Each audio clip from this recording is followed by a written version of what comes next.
Mm. What is it, do you think, about your game that has people just can't wait to see you on the professional level? I think it's just the style of basketball that I play. To be honest, I don't get nervous for games because I just know this is fun for me. Explosive energy roared through Gainbridge Fieldhouse, shaking the rafters long after the final buzzer sounded. Indiana's 94-87 upset over the reigning champs wasn't just a win. It was a seismic shock to everyone who thought they'd seen it all. Caitlin Clark exploded for 28 points, dished out 12 razor-sharp assists, and drained 6 precision three-pointers that seemed to materialize out of thin air. Hey, before we get into the video, be sure to enter our brand new giveaway. We'll be giving away any of these items. It's your choice. To enter the giveaway, leave a like, comment the keyword, subscribe, turn on notifications, and most importantly, watch the whole video. It's that simple. From the opening tip, Clark moved with the confidence of a seasoned veteran. Every dribble carried purpose. Every pivot delivered a promise of danger. She sliced through Vegas's defense like a lightning bolt splitting the sky, leaving defenders grasping at air. Each time she raised her eyebrow and cocked her wrist, the crowd held its collective breath, knowing an unforgettable moment was seconds away. The scoreboard told the tale of her dominance, but the real story unfolded in the stands. Fans leaped to their feet, voices merging into one thunderous chant of CATLIN. CATLN. Paintballs of team colors danced across the arena as phones were lifted high, desperate to capture the sensation. The air smelled of popcorn and triumph, underscored by the tang of sweat and adrenaline. As the final seconds ticked away, Clark sank a pull-up three that sealed the deal, a dagger that left the eyes of opposing players wide with disbelief. The ball swished through the net, and the building erupted as if struck by a sonic boom. Teammates mobbed her at mid-court, jerseys soaked, hearts pounding, voices hoarse with celebration. Victory confetti cannons unleashed a storm of purple and gold that fluttered down like victorious butterflies. Yet even as the party raged on the floor, Clark's gaze was already shifting toward the next battlefield, the post-game press room. She took a quick victory lap through the tunnel, high-fiving young fans and soaking in the unfiltered love. But beneath the grin was a fierce focus, a sense that this night was only the opening salvo of something far bigger. Walking into the media room felt like stepping into a gladiator's arena of a different sort. Microphones clustered before her like metallic vines, each one craving the next soundbite. Bright lights hovered in her face, forcing her to squint but never falter. Reporters leaned in, pens poised and recorders blinking, eager to mine every nugget of insight from her post-game high. "Caitlin, how did you keep your cool when the pressure mounted?" One reporter asked, voice trembling with excitement. Another volley. "What was going through your mind on that final three?" Each question carried its own weight, but Clark met them all with the same composed fire. She praised her teammates' unselfish cuts, lauded the crowd's electric energy, and gave a respectful nod to the Las Vegas defense that refused to back down. Still, between her words flickered the unspoken question hovering at the back of the room. Who would be bold enough to change the narrative tonight? The post-game theater had felt routine for so many stars before her, canned responses, cookie-cutter soundbites. But this time, something beneath the surface crackled with potential for disruption. For a moment, the room pulsed with that expectation, as though every camera lens and microphone diaphragm sensed history on the cusp. Clark's steady answers built her legend anew, but something deeper was about to surface, an unexpected jolt that would shatter the usual script and redefine the conversation around this rookie sensation. Explosive anticipation crackled through the press room just moments after the confetti settled on the court. The post-game media gauntlet had settled into its usual rhythm. Quick questions about X's and O's, rehearsed soundbites, dutiful praise for teammates. But on this night, that routine was about to fracture. ESPN's Holly Rowe leaned forward, pen poised above her notebook, and asked the kind of chemistry question every reporter loves. "Caitlin, we've seen this electric connection between you and Aaliyah Boston all season. Tonight, it felt like you were reading each other's minds. What clicked so quickly?" Clark offered that trademark smile. Calm, composed, yet charged with energy.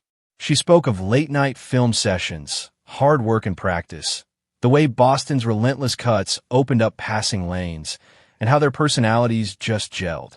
Her tone was friendly, matter-of-fact, the kind of answer that would satisfy most crowds and segue neatly into the next query. But as Clark expounded on defensive rotations and on-court intuition, something in the front row caught her eye. Stephen A. Smith, sportscasting's storm-tossed veteran, sat unusually still. His usual fiery mien was replaced by a stone-faced hush, arms folded, eyes locked on Clark with an intensity that felt almost personal. It was as if every well-rehearsed word she delivered bounced off an invisible wall he'd erected between himself and the room. The contrast was startling. Rowe's warm curiosity on one side, Smith's silent scrutiny on the other. Reporters picked up on the shift immediately.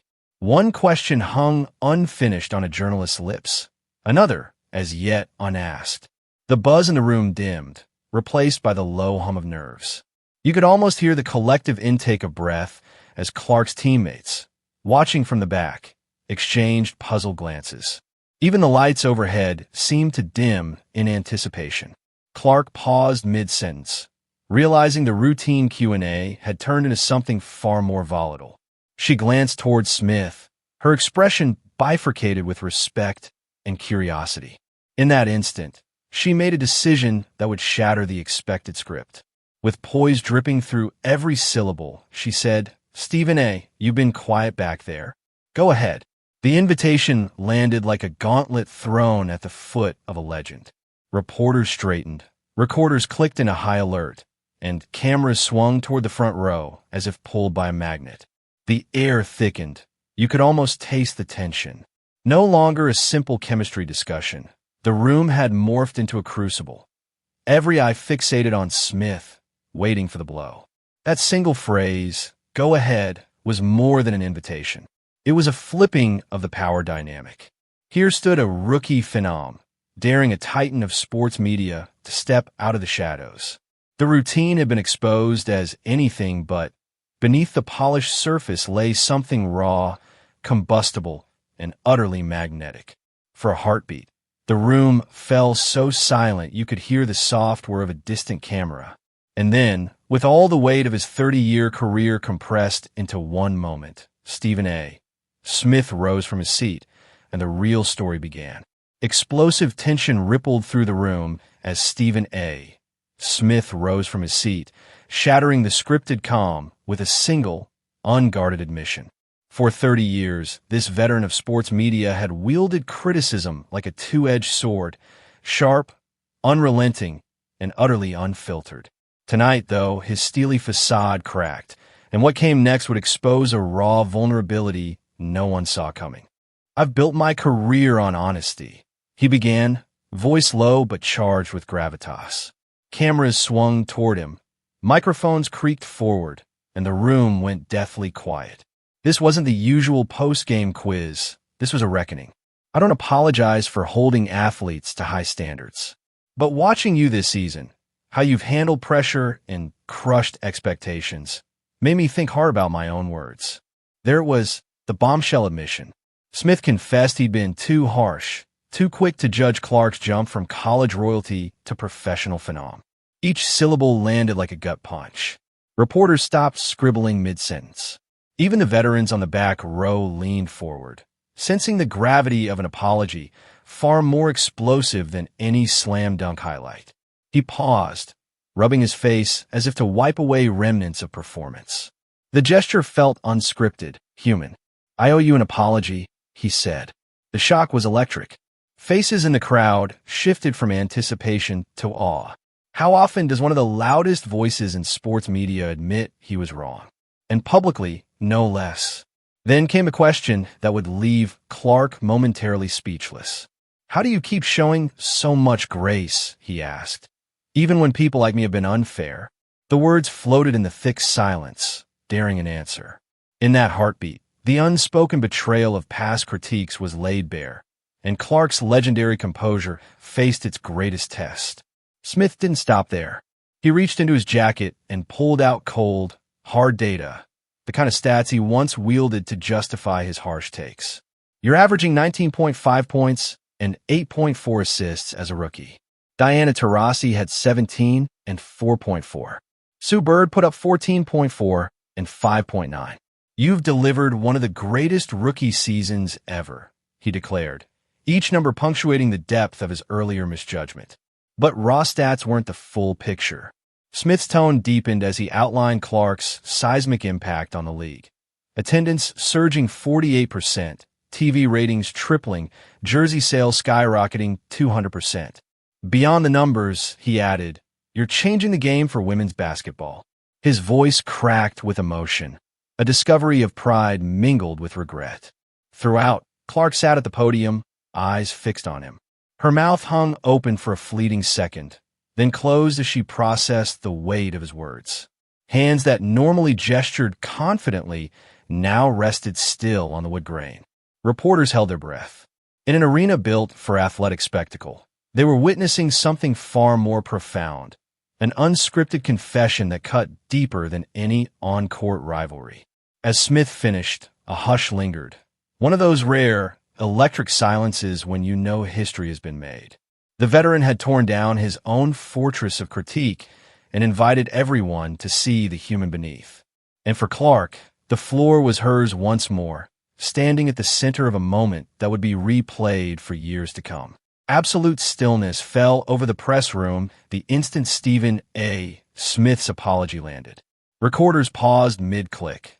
Pens hovered above notepads, and every face turned toward Caitlin Clark as if drawn by an invisible magnet. This was no ordinary post-game Q&A. This was history unfolding in real time. Clark, who just moments earlier had pirouetted through the Las Vegas defense and choreographed her team's victory, now sat frozen at the podium. Even the usual hum of camera shutters seemed to vanish into thin air. For a long beat, she stared straight ahead, shoulders rigid, as the weight of an admission from one of sports media's most unapologetic voices ricocheted around her. There was a flicker in her eyes, surprise, disbelief, something raw and human. All the rehearsed responses she could have summoned scattered like leaves in a storm. Then, as if recognizing the gravity of the moment, her mouth curved into a slight, uneven smile before she inhaled slowly, gathering courage to speak. When her voice finally emerged, it was soft and tentative. "Wow," she whispered, the single word trembling between her lips. It echoed through the room, carrying the full force of astonishment and gratitude. Journalists exchanged stunned looks. This was the first time they'd heard Caitlin Clark at a true loss for words. Yet even in its simplicity, that wow spoke volumes. As she found her footing, her tone gained strength. "Stephen A., I honestly don't know what to say right now," she admitted, voice wavering but full of sincerity. "I mean, thank you for saying that. It means more than you probably know." Those 6 words bridged the gap between a rookie's uncertainty and a leader's confidence. In that moment, Clark transformed from a statistical marvel into someone we could all recognize, a person shaped by doubt and determination. She paused, letting the silence carry her words further than any highlight reel could. Around her, the audience held its breath, sensing that the script had been upended. When she spoke again, her resolve was palpable. "I've dealt with criticism all my life, people comparing me to college legends, questioning whether I could handle the jump to the WNBA, wondering if I was just a hype train waiting to derail." Her voice cracked on the last phrase, revealing the frustration she'd carried behind the scenes. Clark drew in a steadying breath and continued with renewed fire. "But every doubter, every harsh headline, every skeptical analyst pushed me to work harder. Early mornings in the gym, late nights studying film, extra reps until my arms shook. None of that would have happened if I hadn't felt the sting of people underestimating me." Her hands gripped the edges of the podium as if anchoring herself to this truth. "Criticism became my fuel," she declared, eyes blazing. "It forged resilience when I thought I might crack. It forced me to prove, not just to the world, but to myself, that I belong here." That admission resonated more profoundly than any victory stat line. Caitlin Clark was no longer merely reacting to questions. She was redefining the narrative on her own terms. In admitting vulnerability, she showcased courage.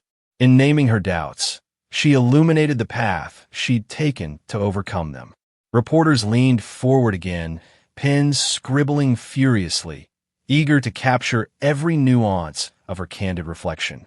Her voice softened as she offered a final thought, highlighting the deeper meaning of this moment. Tonight wasn't just about a win on the court. It was about what we do when the world tells us we're not ready. We rise. We adapt. We turn every no into motivation. And we keep moving forward. A hush settled around her words, heavy with significance. By the time she rose from the podium, the atmosphere had shifted irrevocably. Caitlin Clark had taken a potentially uncomfortable apology and transformed it into a rallying cry. Proof that true power lies not only in athletic prowess, but in the ability to embrace criticism, own one's journey, and inspire everyone watching to do the same. Absolute electricity crackled through the room as Stephen A. Smith concluded his heartfelt apology. What came next wasn't another routine media handshake. It was a seismic shift in the atmosphere. ESPN's Sue Bird, legendary veteran of the league and no stranger to stirring moments, was the first to rise. She stood and began applauding with genuine fervor, her ovation sweeping through the room like a wave. Cameras flashed as others followed suit. Reporters, analysts, even the Indiana Fever staff huddled at the back joined in a standing ovation so sudden and unanimous it felt like the roar of a crowd on game night. Next to Sue Bird, Holly Rowe's composure cracked. A single tear escaped as she dabbed her cheek with a tissue, never letting her eyes leave the podium. Yet she continued to scribble notes, determined to capture every word of this historic exchange. Beside her, Adrian Wojnarowski, known for his level-headed poise covering the NBA's biggest headlines, pulled out his phone with practiced ease and began recording. In that instant, the scene transformed from a press conference into a live broadcast of raw human connection, unfiltered and profound. Everywhere you looked, faces shimmered with emotion. Veteran beat writers exchanged astonished glances, freshly minted interns gaped in wonder, and camera operators found themselves gripping their rigs as if bracing for impact. The shift was palpable. What had started as a post-game formality had erupted into an explosive moment of solidarity and respect. The same room that just minutes ago buzzed with scripted inquiries about pick and rolls now thumped with the heartbeats of journalists who knew they were witnessing something extraordinary. Amid that charged silence, Aaliyah Boston, Clark's on-court partner in crime, stepped forward. With deliberate calm, she approached the podium and placed a steady hand on Clark's shoulder. The gesture was subtle but seismic, a physical anchor of solidarity that spoke louder than any statement. Boston's support underscored the unbreakable bond forged through countless hours of practice, through victory and doubt alike. It was a reminder that Clark's journey was never a solo act, but a shared triumph with the entire Fever family. Just when it seemed the room might implode from its own intensity, Adrian Wojnarowski raised his hand, his voice cutting through the lingering applause. "Caitlin," he began, thinking back to what Stephen A. said about rethinking how we cover women's basketball. How do you believe the media narrative has shifted since you entered the league? And what would you like to see change next? His tone was respectful and curious, an invitation to steer the conversation into uncharted territory. Clark paused, gathering her thoughts amid the storm of emotion. Then she spoke with measured clarity. "I think the attention we're getting now is incredible, not just for me, but for young girls who see themselves on that court. But with that focus comes pressure, and that's okay as long as the criticism is fair and rooted in respect." Her words resonated like a rallying cry. Authenticity over theatrics, accountability over clickbait. Rebecca Lobo, another WNBA great-turned-analyst, leaned forward. "Caitlin, you mentioned using criticism as motivation. Can you share more about how you've managed the weight of expectations as the face of this new era?" A quiet confidence rippled through Clark's next response. She smiled, a flicker of that championship resolve returning to her eyes. "That's the thing," she said, voice steady and warm. "I never planned to be the face of anything." With those 5 simple words, the narrative pivoted once more. The rookie phenom, who'd shattered records and silenced doubters, revealed a humility that grounded her meteoric rise. In a room transformed by applause, tears, and profound gratitude, Caitlin Clark reminded everyone watching that true leadership isn't about seizing the spotlight. It's about lifting others as you climb. The room fell into a profound hush as Stephen A. Smith reached into his jacket pocket and withdrew a small, well-worn piece of paper, folded so many times it seemed almost sacred. He explained that his middle school-age daughter in New York had written it months earlier, at a time when his commentary had been unusually harsh. With a steady voice, he handed the note forward, eyes fixed on Clark as if bracing for her reaction. Caitlin unfolded the letter with reverence, scanning each handwritten line. Then, with palpable sincerity, she asked if she could read a passage aloud, as her voice carried the young fan's innocent encouragement. Thanking Clark for inspiring her, reminding her to keep believing, the press room transformed. Laughter bubbled up, genuine and unforced, followed by spontaneous applause from reporters who moments before had been primed for conflict. Even Smith cracked a warm smile, admitting his daughter's words were spot on. In that instant, the barriers between athlete, analyst, and audience dissolved. What began as a sports media showdown ended as a celebration of shared passion and mutual respect. Clark's eyes glistened not from victory or accolades, but from a simple power of someone's heartfelt words.